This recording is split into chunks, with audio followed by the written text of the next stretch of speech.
So I think the number one thing for people managers at the moment is to think about how work is changing. So what that means is understanding, first of all, how is technology impacting my industry?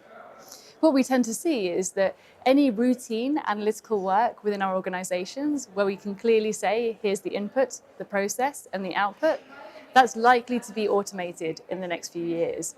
Whereas any work where it requires human creativity, judgment, inspiration, that's where we can see the future of human skills. So I'd say the first thing is, do we understand that story for our own organization? What will it mean for the jobs we're creating? And how can we ensure that the jobs we're creating are positive and fulfilling at the end of that process? I think, first of all, that the job of a people manager has become increasingly complex. The most interesting way I think that it has changed is that perhaps a generation or two generations ago, a people manager would have been able to make some predictions or assumptions about what each generation of the workforce would want and need from work.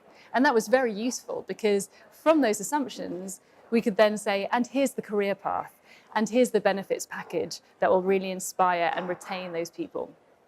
The big challenge that HR leaders face today is that a lot of those assumptions don't hold anymore. It's very difficult to say that because someone is 30, they will be in a family and settling down, for example, or that because they are 60, they'll be wanting to retire. We know that people start families later, people either retire later or don't retire at all.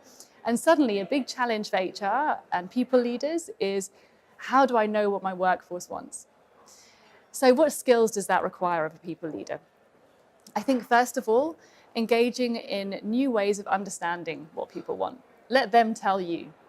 How do you do that? Well, there are a number of ways. It can be anything from launching big online crowdsourced conversations with your team, because we now have the technology to do that, or by ensuring that you're creating a culture in your organization whereby employees feel safe and comfortable to say to their manager, I need some flexibility, or this is what's happening in my life right now, and I need my work to enable me to fulfill that as well as my career aspirations. So I think that's probably the number one.